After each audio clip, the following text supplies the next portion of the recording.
Okay, so today we're going to take a look at another tab method riff, and this is called blues riff. So let me bring the camera down and let's get started.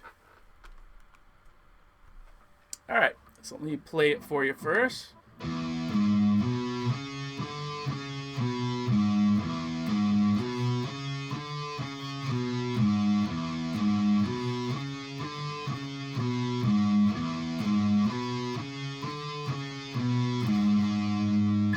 Alright, there you go.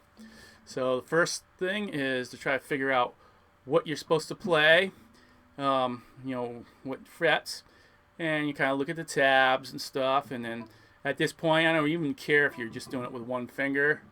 Okay, 0, 4 on the E string, then I go on the A string, I'm going to hit 2, 4, 5, 4, 2, and then 4. And then you kind of go through that a bunch of times. Then you start to try and look away from the book, see if you can do it without looking at the book at all, get that all organized. And then you can even just memorize it without actually, the fret numbers. So you go, okay, 0, 4, 2, 4, 5, 4, 2, 4. 0, 4, 2, 4, 5, 4, 2, 4. Kind of get that in your head. If you can't get that in your head, you're not going to be able to play it here on the guitar either. So just memorize it. And of course, you're just going to have to know which string you're supposed to be playing on it, but it just wouldn't make any sense. Low E string, 0, 4, A string, 2, 4. Yeah, you don't want to do it that way. Just say the fret numbers, 0, 4, 2, 4, 5, 4, 2, 4. Because that's what you're going to want to be doing when you're playing this. 0, 4, 2, 4, 5, 4, 2, 4. 0, 4, 2, 4, 5, 4, 2, 4. At first, anyways. Later on, you're just going to hum it. Bum, bum, bum, bum, bum, bum, bum, bum, bum, bum, bum, bum, bum, bum. You always want to do that, either counting or eventually the ultimate goal is to sing it in your head. You want to make sure you're always singing it, so like if you make a mistake, you can keep moving, and plus it pushes out any of those other thoughts that creep in. It's so easy to start letting your mind wander, thinking about what you ate for dinner or what you're going to be doing later. Next thing you know, you forget where you're at. So you really want to focus on either the counting in the very beginning, but later on, humming all your parts as you go along. It's going to keep your focus on what you're playing.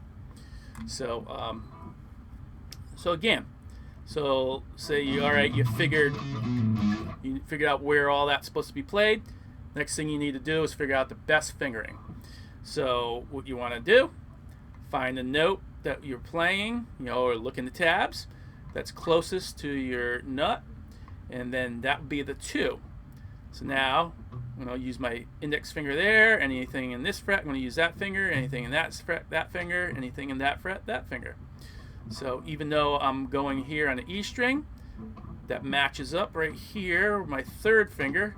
So the 0, 4 is, I'm going to use my 3rd finger here. 0, 4.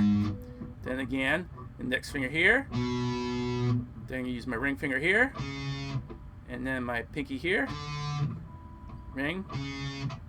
Pointer. Back to here. And then you just keep going through that a bunch of times.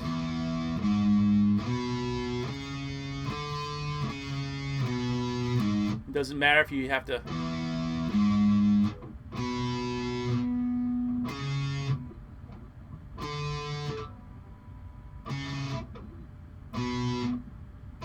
That's perfectly fine in the beginning. If you just gotta take some time and make sure you're hitting it right. But then you want to slowly work towards playing it as evenly as possible. Slow.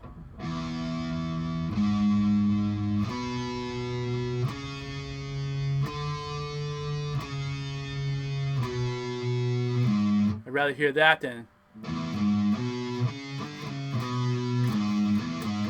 trying to play it fast and not even. Go really slow and focus on playing this nice and evenly. And what you're going to do, you're just going to go through this 4 times. And then that's so you got it memorized, and again, try not to look at the book. You know, you want to wean yourself off of the book and focus on what you're playing, and that goes with songs and everything. You don't want to maybe have no search around for sheet music. Oh, I forgot what it is, and you're looking back and forth and you're messing it up. You want to be able to focus on what you're playing on the guitar. So then when you got that going good, you're going to want to start tapping your foot. 1, 2, 3, 4, and then count them. 1,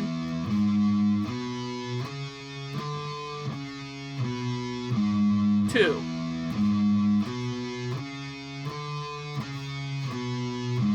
3,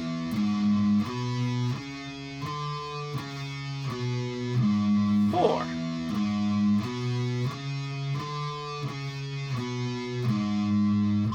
There you go. So you want to count how many times you want to do them in groups of 4.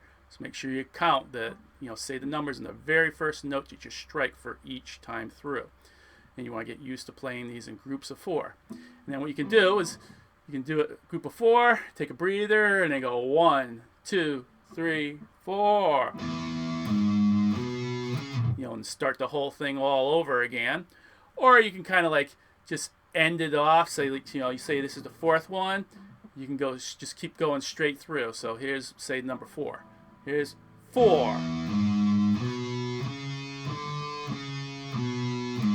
1, 2, 3, 4. Start again.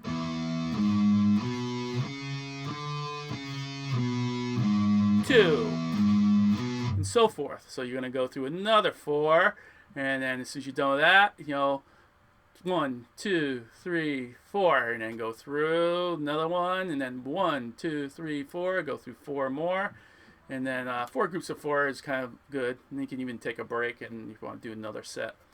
But yeah, it's all about, or you can do 4, stop, take a breather, do another 4, whatever way you want, and yeah, get used to playing that and tapping your foot.